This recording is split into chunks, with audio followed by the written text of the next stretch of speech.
So I'm at home in the kitchen, and I've just taken out my heating element in my cooker. Just a couple of screws on each side.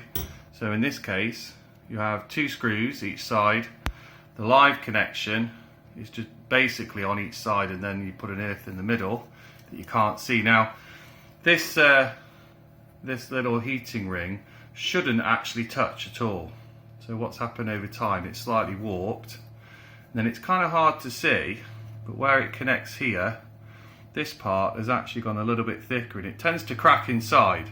When I took it out, it was actually, they were really touching quite badly, but I've seen them before where they actually have a crack inside. It changes resistance. Now the new one that I've just screwed in, I've connected up and testing it out. I've got it in, there should be a plate in front of there, because you can see maybe a fan, and it's lovely and red hot. But you can see why. Obviously this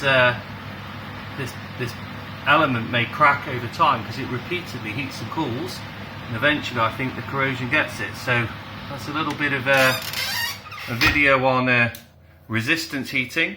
So obviously the power that we lose as we heat goes into our cooking and cooks whatever's in the oven. So nice little video, Thursday evening for Animated Science.